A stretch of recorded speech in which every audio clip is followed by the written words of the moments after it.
Hello, my fellow readers. My name is Greg, and this is Ghost Readers in the Sky. Today, something a little different. It is Tuesday, it is Tag Tuesday, and the tag I'm doing is called A Reader's Favorite Songs. It was developed by Greg at Another Bibliophile Reads. He says, I'm going to read this.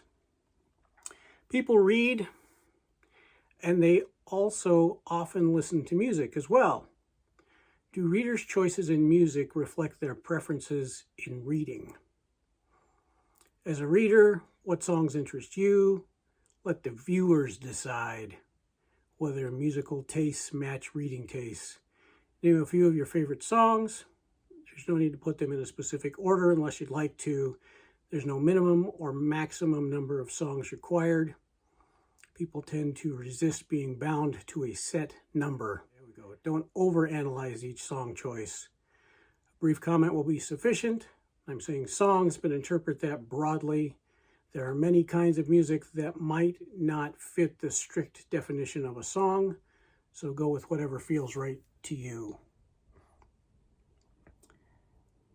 I don't think I've been tagged by anybody, but I've been inspired by a number of people. I saw this tag done by Alan at Alan's Reads, by Gavin at Genre Books, by Pat at Book Chat with Pat, and by Gareth, Book Songs and Other Magic, among others.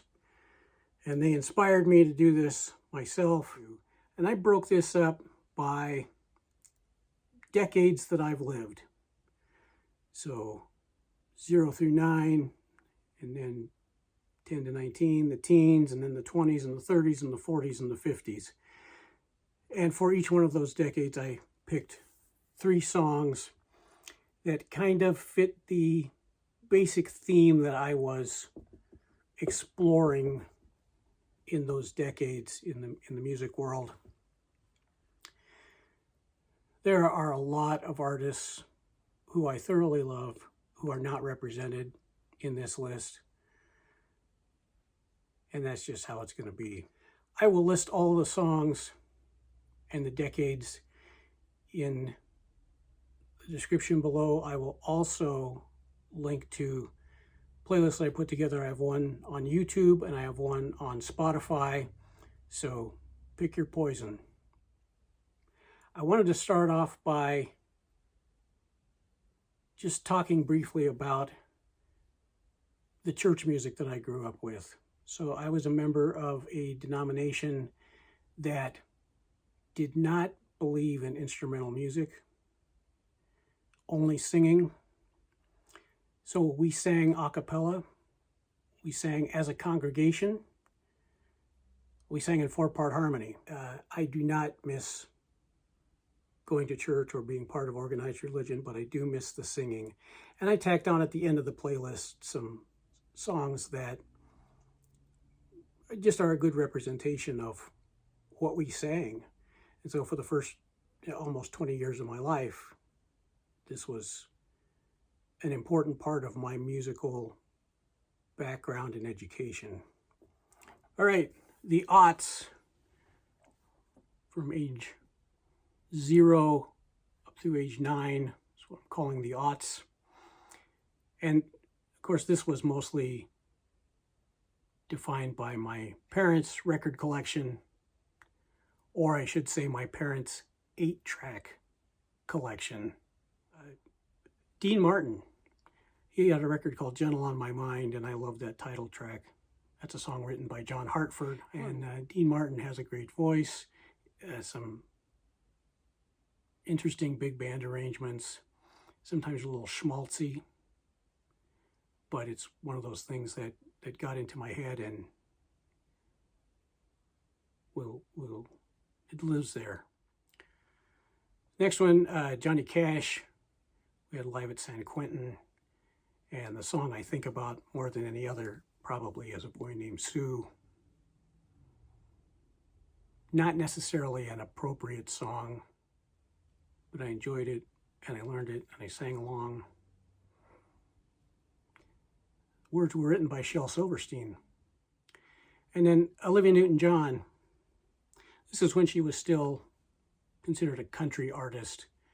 And we had Let Me Be There, and that title track was one of my favorites. I was going to do years that those came out.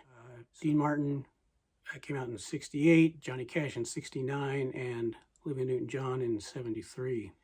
The teens, which I refer to as the jazz snob years. I was playing saxophone in the bands in school, playing in the jazz band, and that was really the focus of my listening. In fact, the first album that I bought with my own money, saxophone player named Grover Washington Jr., he put out an album called Wine Light, and it was a huge radio hit for just the two of us, with Bill Withers on vocals. And there's just the one song, a singing song with, lyrics and stuff. It's just the two of us, and then the rest of the record is instrumental. And I love that record. I loved his sound. It's a little bit softer than what I would really enjoy now, but it has that nostalgia. And it was the first record I bought with my own money. It's probably like $6. New. It came out in 1980 as I was learning and exploring jazz and talking to my music teachers at school, but sometimes there'd be a song that we played in the jazz band that would bring something to mind, and I'd go and find that record, or my music teacher would suggest something. But the one I remember just wearing out was by the band Weather Report. The album was Heavy Weather. Of course, the song was Birdland. Joe Zawinul on keys, and he wrote that song. Wayne Shorter on saxophone. Jaco Pastorius doing that intro on bass. The ding, ding, ding, ding, ding, ding, ding.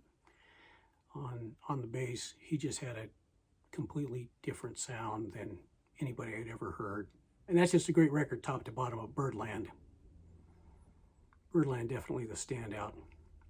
1977, and then as I got a little older, I started going out to a local winery even before I was of drinking age, which in Idaho at the time was 19.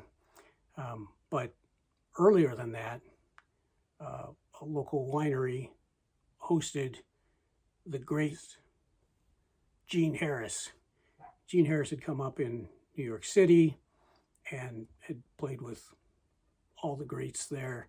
And then he moved out to Boise, Idaho to have a little bit quieter life.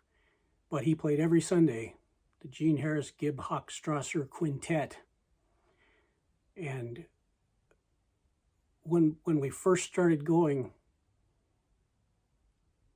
you could get in for $2 a carload and hear just a whole afternoon of great music. Prices got a little higher as time went on, but man, I love Gene Harris, and he was approachable. You could talk to him. He brought in some great artists: Ray Brown, Lionel Hampton, Sarah Vaughan, so many others. So I picked the record, the Gene Harris Trio +1. That's with Ray Brown on bass, Mickey Roker on drums, and Stanley Turrentine on saxophone. So the trio was Harris, Brown, and Roker. Stanley Turrentine was the +1. And the song that I really liked is Things Ain't What They Used to Be, a Duke Ellington piece. I don't know if Duke wrote it. I should look that up sometime. But just a great recording, and it really shows off Gene's piano style. Shows off that great bass playing by Ray Brown, one of my favorites. So yeah, Great record. 1986 is when that was recorded. All right, then we move into my 20s.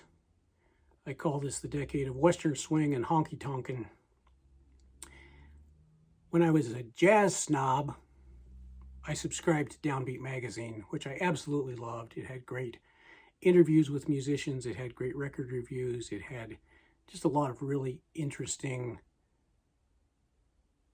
articles about jazz musicians and jazz music. One of those, there was a reference to the Western swing band Asleep at the Wheel. And so I went out and found an Asleep at the Wheel record, and they've been around since 1974 or so. Yeah, somewhere in there they started as a band in Wheeling, West Virginia, formed by Ray Benson, who has stayed with the band for all of these years. They're still recording. They put out a new record a couple months ago. And Leroy Preston and Lucky Ocean, the three of them started that band. They moved to Texas. I think it was Willie Nelson who talked them into moving to Texas. And they've been based out of Austin ever since. And they played some of those old jazz standards. They still do. So things like 1 O'Clock Jump and Straight No Chaser. But I think that they do a lot of songs about Texas. That was one of the things that was mentioned in the little article I read in Downbeat magazine. There are a lot of songs about Texas. And so one of my favorites, and I think one of the greatest songs written about Texas, is Miles and Miles of Texas. And so that's the song that I picked for Asleep at the Wheel. It's off their record Wheelin' and Dealin' from 1976. And they've recorded it a billion times. It's still my dream to one day be able to walk on stage as an MC and introduce the band the way they like to be introduced. Western swing ain't dead. It's asleep at the wheel. So that spun me off into a whole lot of Western swing and honky-tonk music. And I kind of started more with the Western swing side and some of the more instrumental bands, but it didn't take long to head into a lot of other directions. And one of the artists who I know I'd heard about, but I hadn't really listened to, was Patsy Montana and the Prairie Ramblers. But of course, the one she's known best for is I Want to Be a Cowboy Sweetheart. She recorded in 1935, and that's the one I picked for this playlist. She also was an incredible yodeler. So she sang, she wrote songs, she yodeled. Just an incredible talent. The other one I chose to round out this decade really represents kind of a honky-tonk scene that was happening in the 1980s and really in top 40 country when you had people like George Strait and Clint Black and Alan Jackson who were really bringing that honky-tonk sound back around. A little bit of Western swing too. But one of the records I really enjoyed was by Becky Hobbs. The record came out in '89. It was called All Keyed Up, and she did a song called Jones on the Jukebox, which of course refers to the great George Jones. All right, my 30s. As I was continuing to expand out, I'd listened to a lot of radio in the 1970s when I was younger, and so had really have a pretty good sense of what was going on in popular rock music in the 70s. And so in my 30s, I went back and explored some of that. I call this section Rock and Roll Ended in 1983. Really, rock has split into so many different subgenres that the rock that we knew in the 70s pretty much done and gone. And I claim that the last great rock record was Synchronicity by the Police. And that was their last studio record. But Synchronicity had, yeah, I think they had like 5 singles. Big one was Every Breath You Take. But the one I really loved was King of Pain. And that's the one I picked for this playlist. So one of the last great rock and roll songs off the last great rock and roll record, The Police, King of Pain. And then as I was pushing through, going back into the 70s and listening to things that I missed and listening to things that I just wasn't paying attention to at the time, or maybe they got a little less radio airplay, I found Janis Joplin's version of Me and Bobby McGee. It's off her record Pearl. It was in 1971 when that record was released. Me and Bobby McGee was written by Chris Christopherson. Roger Miller, of course, had a big hit with it. But Janis Joplin's is just about perfect. So that's on the list. Janis Joplin, Me and Bobby McGee. And then just because I was messing around with some weird stuff, that definitely led me to Frank Zappa. He had so many great records and so many great individual songs. But the tune that I chose is off a record called Overnight Sensation. This was when we got our first CD player, which was probably 1989. I think that was when we started converting over from cassettes to CDs. This was one of the first stack of CDs that we got. And tune I love is Montana. Yeah, just a great tune. Frank Zappa and the Mothers of Invention. I could pick their whole catalog, but I'll stick with Montana for this playlist. Next decade is my 40s. I call this Idaho Patriarchs and Matriarchs. I started digging into a lot of the older, earlier Idaho musical pioneers. So the first person I want to talk about is the matriarch of Idaho music, Rosalie Sorrells. Early in her recording career, she did a record for Smithsonian Folkways called Folk Songs of Idaho and Utah.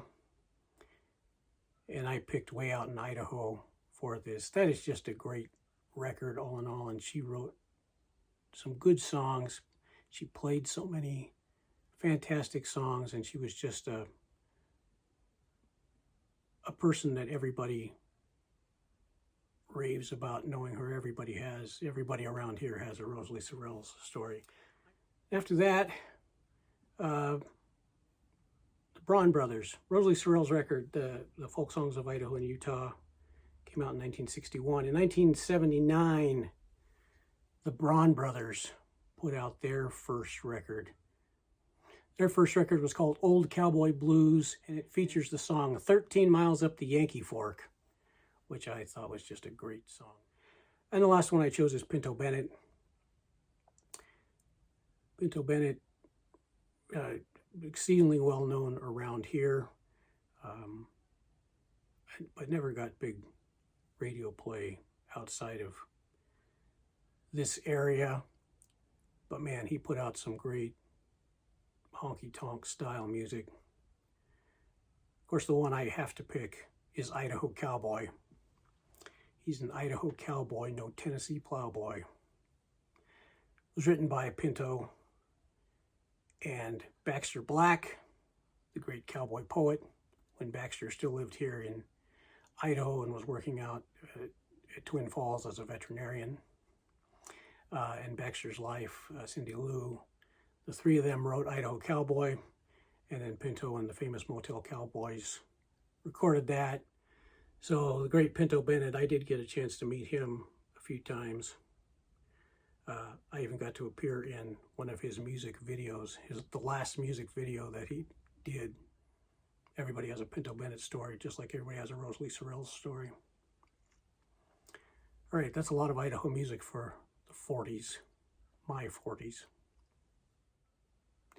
And then the last decade, 50s, decade I'm in right now, and it really pushed me to look into a lot more folk music, not just kind of the Americana side, but and not just the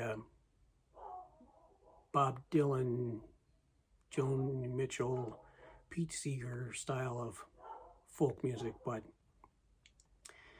a much broader range across the whole world. It led me into a lot of the instrumental tunes from Ireland and Scotland, took me into a lot of the old ballads from England.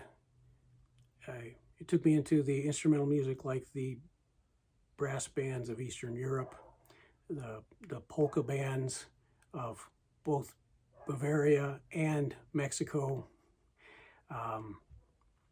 It just led me in so many different directions. And so I call this decade where I folked it all up. And the first one I'm going to start with is a song that's really a folk rock or maybe a folk punk song. And the record is called Rum, Sodomy, and the Lash. You know who I mean. It's the Pogues. And the tune I picked was Sally McLennan. I think it's a great tune. Shane MacGowan wrote that, sings it. You got Spider Stacy on the tin whistle. You got banjos and bazookies and all kinds of stuff going on. It's just a great record. Sally McLennan is my favorite tune. It's really fast. It's really hard to sing along with because the words go by so quickly. All my picks for this come from the British Isles.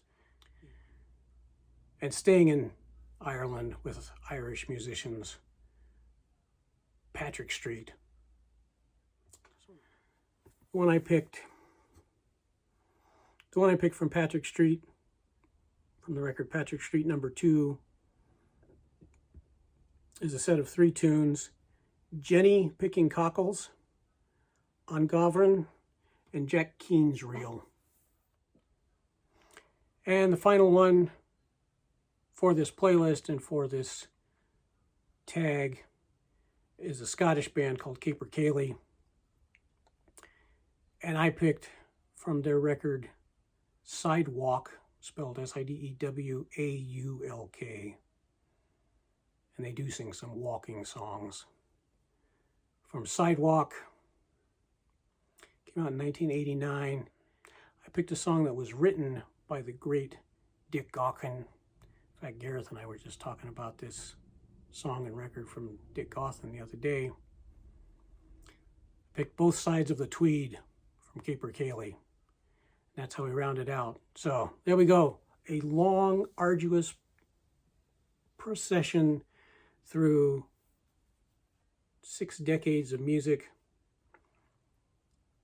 And like I said, I even left out a lot of my favorites, just because I kind of was looking at themes and they didn't fit in.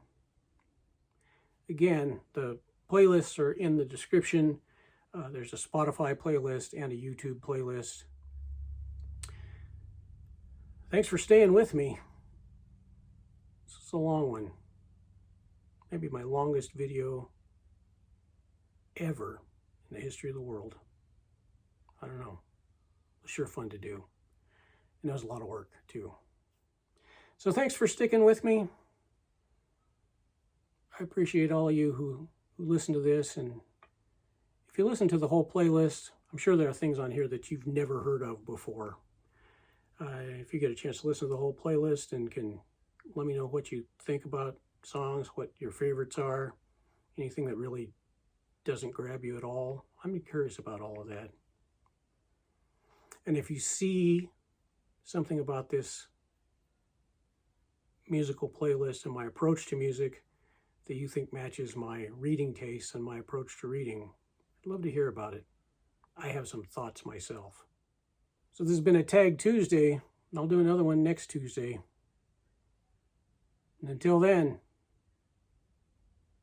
my name is Greg, and this is Ghost Readers in the Sky.